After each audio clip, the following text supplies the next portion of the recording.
मंत्रिमंडल विस्तार से लेकर बहुत सारी बड़ी लोक लुभावन घोषणाओं से लेकर केंद्रीय नेताओं का उत्तराखंड दौरा, तो क्या सिर्फ बीजेपी 2027 के लिहाज से चुनावी तैयारी कर रही है या फिर कांग्रेस भी 2027 का विधानसभा चुनाव एक अलग रणनीति के साथ लड़ने की व्यूह रचना बनाकर बैठी हुई है। 8 जोन के जरिए कांग्रेस क्या सियासी बिसात बिछा रही है? आखिर कांग्रेस का गेम प्लान क्या है?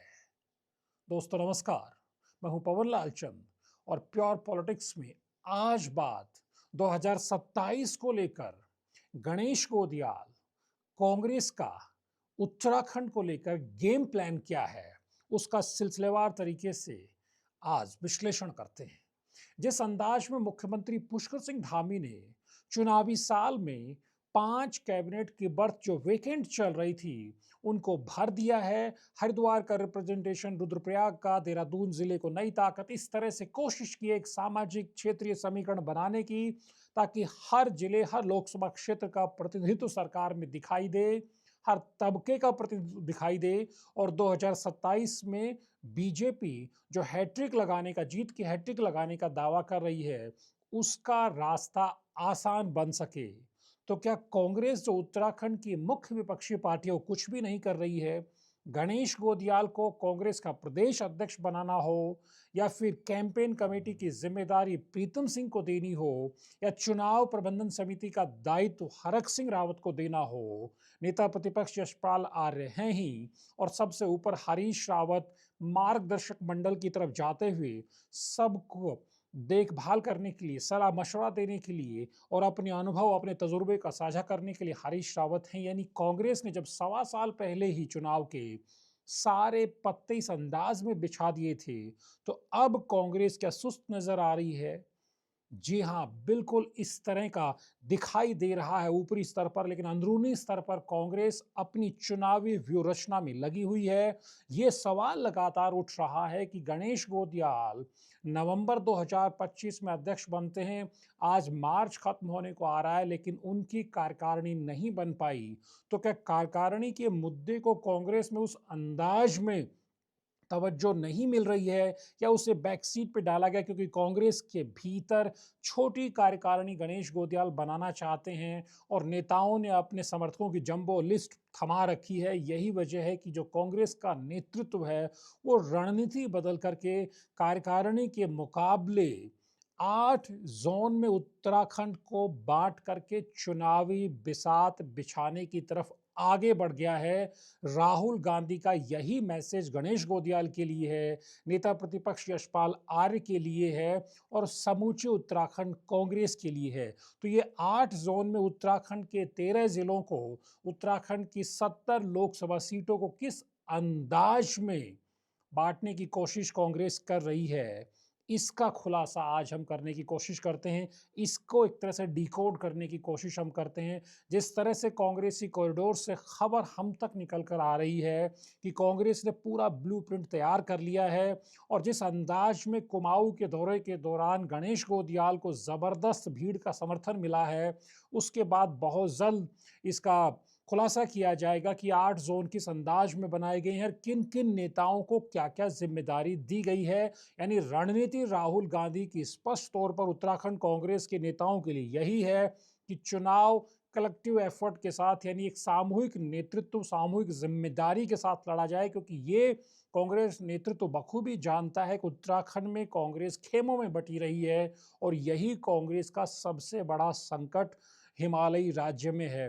तो किस अंदाज में गुटबाज नेताओं को काबू में रखते हुए 2027 की व्यूह रचना कांग्रेस बना रही है, उसका खुलासा अब हम आपके सामने करते हैं। जो कांग्रेसी सोर्सेज ने हमें बताया है कि 8 जोन बनाए जाएंगे, जिनमें सबसे पहले अगर हम हरिद्वार से ही शुरुआत करें तो हरिद्वार जिले की 11 विधानसभा सीटें हैं और हरिद्वार को एक जोन के तौर पर बनाया जाएगा। यहाँ एक मजबूत नेता को जिम्मेदारी दी जा सकती है।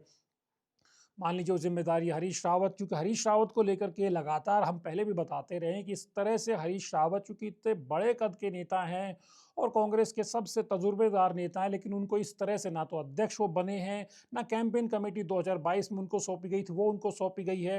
यानी उनको इस तरह से जिम्मेदारी नहीं दी जाएगी। पूरे प्रदेश में उनके अनुभव का लाभ कांग्रेस लेना चाहेगी, लेकिन हरिद्वार जिले की 11 सीटों की जिम्मेदारी किसी एक नेता को दी जा सकती है, चाहे फिर हरक सिंह रावत हो या कोई दूसरे नेता हो। दूसरा जोन देहरादून जिले को भी बनाया जा सकता है। 10 विधानसभा सीट इस जिले में आती हैं। अभी कांग्रेस के खाते में सिर्फ प्रीतम सिंह की चक्राता विधानसभा सीट है। ये जिला मान लीजिए प्रीतम सिंह को ही अगर दिया जाता है तो ये दूसरा जोन होगा।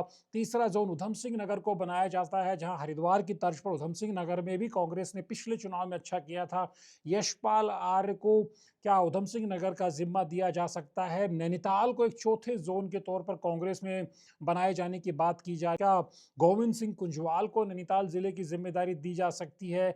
इस तरह से फिर उसके बाद अगर हम कुमाऊं की ही बात करते हैं तो पिथौरागढ़ चंपावत को एक जोन बनाया जा सकता है, और वहां क्या जिम्मेदारी भुवन कापड़ी नेता उप नेता प्रतिपक्ष हैं विधानसभा में, तो क्या उनको ये जिम्मेदारी दी जा सकती है? हरीश धामी को ये जिम्मेदारी दी जा सकती है? इस तरह से वहां पे कांग्रेस अपने एक मजबूत नेता को इस जोन में एक तरह से ये इस जोन में लगाया जाएगा। उसके बाद अल्मोड़ा बागेश्वर को एक जोन के तौर पर बनाया जा सकता है, तो वहां 2 सीटें बागेश्वर की हैं, 6 सीट अल्मोड़ा की हैं। वहां क्या करण मारा को जिम्मेदारी दी जा सकती है या किसी और दूसरे नेता को जिम्मेदारी दी जा सकती है? इसी तर्ज पर पौड़ी और आ, पौड़ी, रुद्रप्रयाग और चमोली को एक जोन के तौर पर रखा जा सकता है।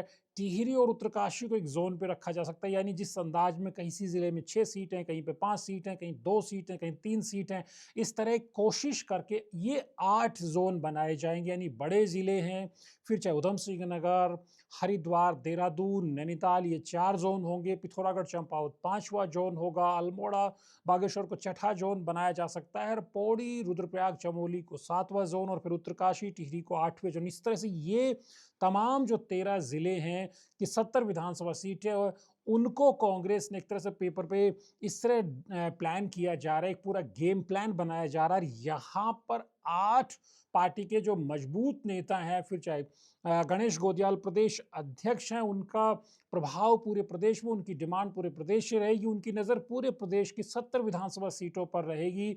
हरीश रावत की नज़र पूरी 70 विधानसभा सीटों पर रहेगी। लेकिन जो दिग्गज नेता हैं, फिर चाहे प्रीतम सिंह हो, यशपाल आर्य हो, हरक सिंह रावत हो, करण माहरा हो, गोविंद सिंह कुंजवाल हो, भुवन कापड़ी हो, हरीश धामी हो, और भी बाकी जो दूसरे नेता हैं, एक दो नाम हो सकता है, चाहे विक्रम सिंह नेगी हो जो लगातार प्रतापनगर से चुनाव जीत रहे, और भी कांग्रेस के नेता होंगे। लेकिन मोटा मोटी ये 8 जोन, और इस तरह से 8-10 नेता हैं, उनको अलग अलग जोन का जिम्मा दिया जाएगा। वो वहां की पूरी चुनावी उन सीटों की व्यू रचना बनाएंगे, और लगातार प्रदेश संगठन के साथ साथ जो कांग्रेस का राष्ट्रीय नेतृत्व है, समझिए कि राहुल गांधी की जो टीम है, उनके संपर्क में भी रहेंगे।